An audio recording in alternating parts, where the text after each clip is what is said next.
Hello, history buffs and story lovers. Ever wondered if your favorite Three Kingdoms hero actually did all those incredible things? Did Liu Bei, Guan Yu, and Zhang Fei really swear an oath in a peach garden? Did Zhuge Liang conjure an eastern wind? Today, we're diving deep into one of history's greatest epics to separate the dazzling romance from the hard historical facts.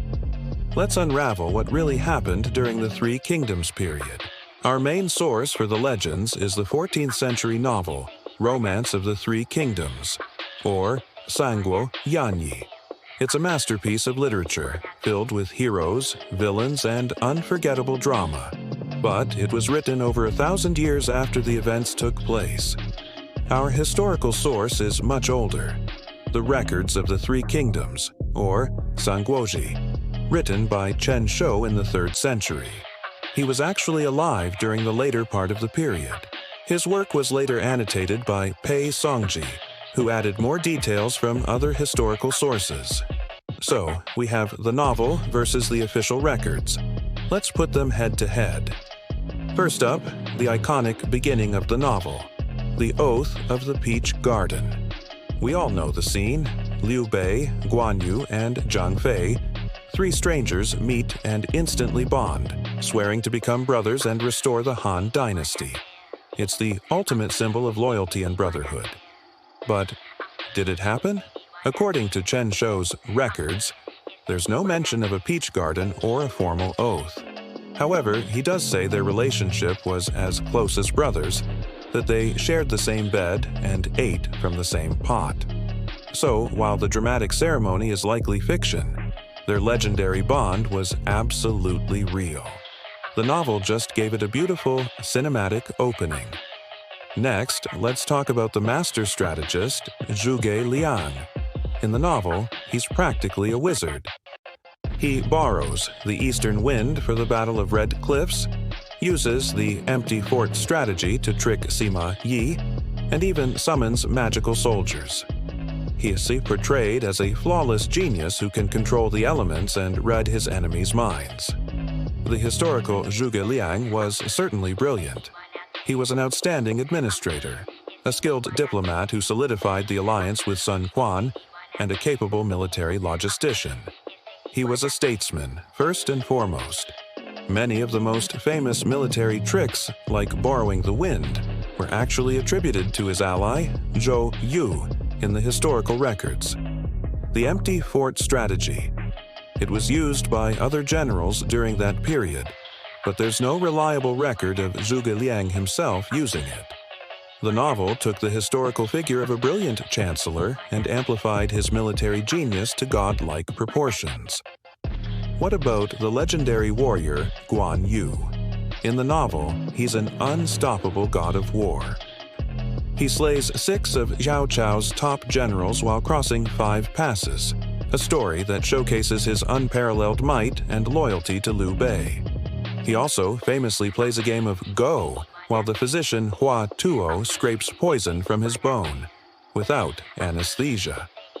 It's an incredible display of toughness. In reality, Guan Yu was indeed a formidable and feared warrior. Chen Shou describes him as a match for 10,000 men. The story of scraping the bone is even recorded, confirming his legendary fortitude. However, the tale of slaying 6 generals at 5 passes? That's pure fiction, created for the novel to build up his heroic image after he left Cao Cao's service to rejoin Liu Bei. It's a perfect example of how the novel takes a real trait, Guan Yu's strength, and invents a story to illustrate it. Speaking of the physician Hua Tuo, in the novel, he has a rather grim ending. He offers to perform brain surgery on the paranoid and headache-plagued Cao Cao. Suspecting an assassination attempt, Cao Cao has him executed.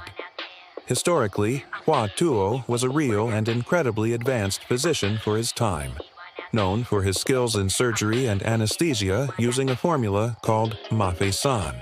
He did serve Cao Cao, but the reason for his execution was different.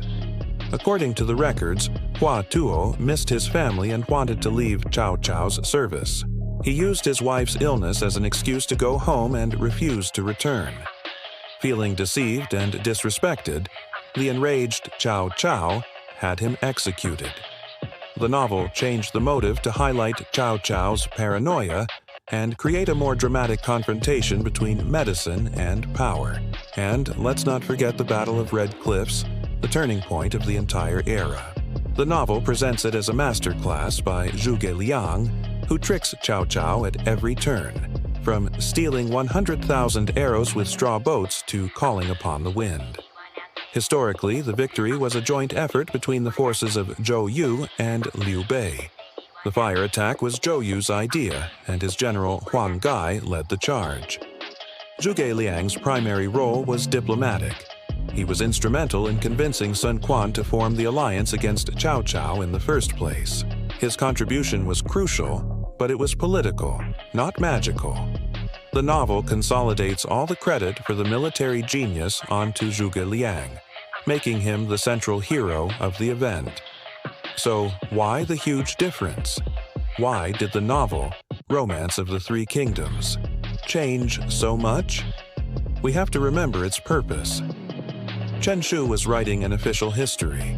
His job was to be as accurate and objective as possible, focusing on facts and records. Luo Guanzhong, the author of the novel, was a storyteller. His goal was to entertain, to inspire, and to convey moral lessons about loyalty, ambition, and fate. He wasn't trying to deceive people. He was creating a grand epic. He took the historical framework and painted it with vibrant colors, creating larger-than-life characters and unforgettable moments. The novel follows a principle often described as 70% fact, 30% fiction. It keeps the main events and characters but dramatizes their actions and invents dialogue and minor battles to make the story more compelling. It simplifies complex political situations into clear-cut struggles between a legitimate hero, Liu Bei, and a cunning antagonist, Cao Cao, which makes for a much more engaging narrative. Does the fiction make the history less valuable? Not at all. In fact, it's the romance that has kept the history alive for centuries. It's the gateway for millions of people to become interested in this fascinating period. The novel gives us the spirit, the drama, and the larger-than-life personalities, while the historical records ground us in the reality of what these remarkable people actually achieved. Together, they give us a complete picture, one of myth and one of history, both essential to understanding the legacy of the Three Kingdoms. The legends aren't just lies, they are artistic expressions of the awe and admiration these historical figures inspired. So, the next time you hear a fantastic story from the Three Kingdoms, you can appreciate it on two levels: as a thrilling piece of storytelling and as a clue that points toward an even more complex and fascinating historical truth.